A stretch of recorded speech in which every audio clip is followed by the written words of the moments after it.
Hey guys, Spencer at Z1. Today we're coming to you from the lab. We're taking a look at our newest offering, clutch and flywheel upgrades for the new 2023 Plus Nissan Z car. We upgraded our clutch kit. We had a prevailing version that we used our swap flywheel for the VR, our old crimp type clutch, but we beefed that up with a more rigid rivet style clutch, which is similar to factory, and a factory style fit. So the great news on the clutch and flywheel upgrades are that now that they're factory style fit, you can choose to upgrade one part of it. If you want to keep the heavy dual mass flywheel for the quietest idle or torque off of idle, then by all means, we're compatible with it.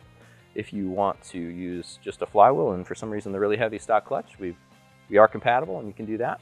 Or if you want to make the ultimate upgrade, maybe drive your Z car in a sporting fashion like us, then we've got a clutch and flywheel kit that's complete, come with everything you need. Now, what sets this apart is really the change in dynamic that it offers when you do this upgrade. It's always rewarding to do upgrades on a car, we understand that, and with a turbo car, all the better because power comes so easy. But there are many things we can do, make more power, spin the engine further, stop it better, improve the handling, improve styling. Clutch and flywheel really comes down to performance, reliability, longevity on some of the hard parts that we'll cover, and the driver experience just getting so much better.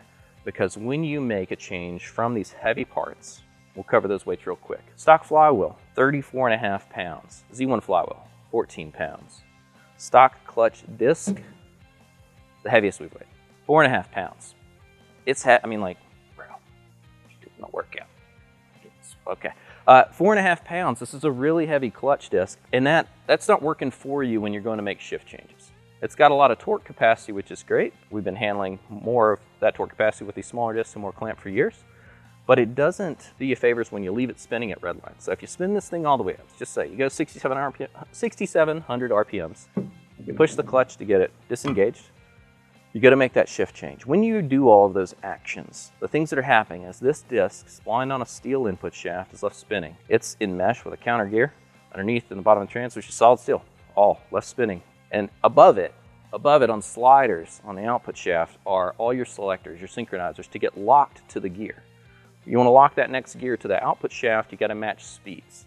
To match speeds, you got to slow this guy down. Think briefly, if you were approaching a corner 100 miles an hour, you're in a Buick or a Miata, which one can you make that brake zone shorter and quicker in without that much wear and tear on the brakes?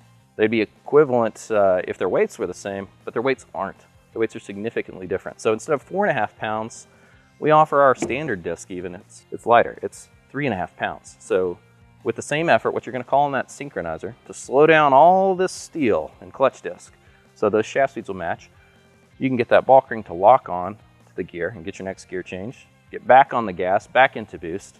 You want that to happen quickly. You don't want to grind, you don't want to miss a shift.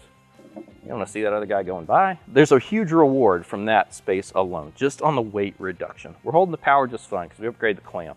It's really not that bad, a little more sporting on the pedal, but not a leg press. You want to go further with your upgrades. You want to come off of the standard sprung hub disc, which still drives really nice. You want the ultimate performance on shifting.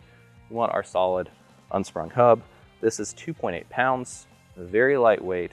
The ultimate response on shift changes, very rewarding to drive. Now, it's a little bit more direct than our sprung hub, but really not like an on-off switch. It still has a Marshall spring in between the bed of the clutch, so it's still kind of fluffy and padded when the clamp comes in.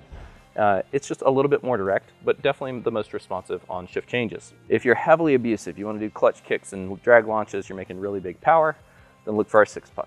4 pounds, still lighter than stock, and it'll handle everything you throw at it. Not much in that install. It's going to come with everything parts to get the clutch back together, but maybe you want to tackle some other things with the air or do some other upgrades. Reach out to our team. They're happy to go through that with you or make sure you're matched up with the right parts for you. If you need anything else for your Z, OE repair, maintenance, aftermarket, the biggest catalog of upgrades available. Be sure to check the site or give us a call. All right, guys, out.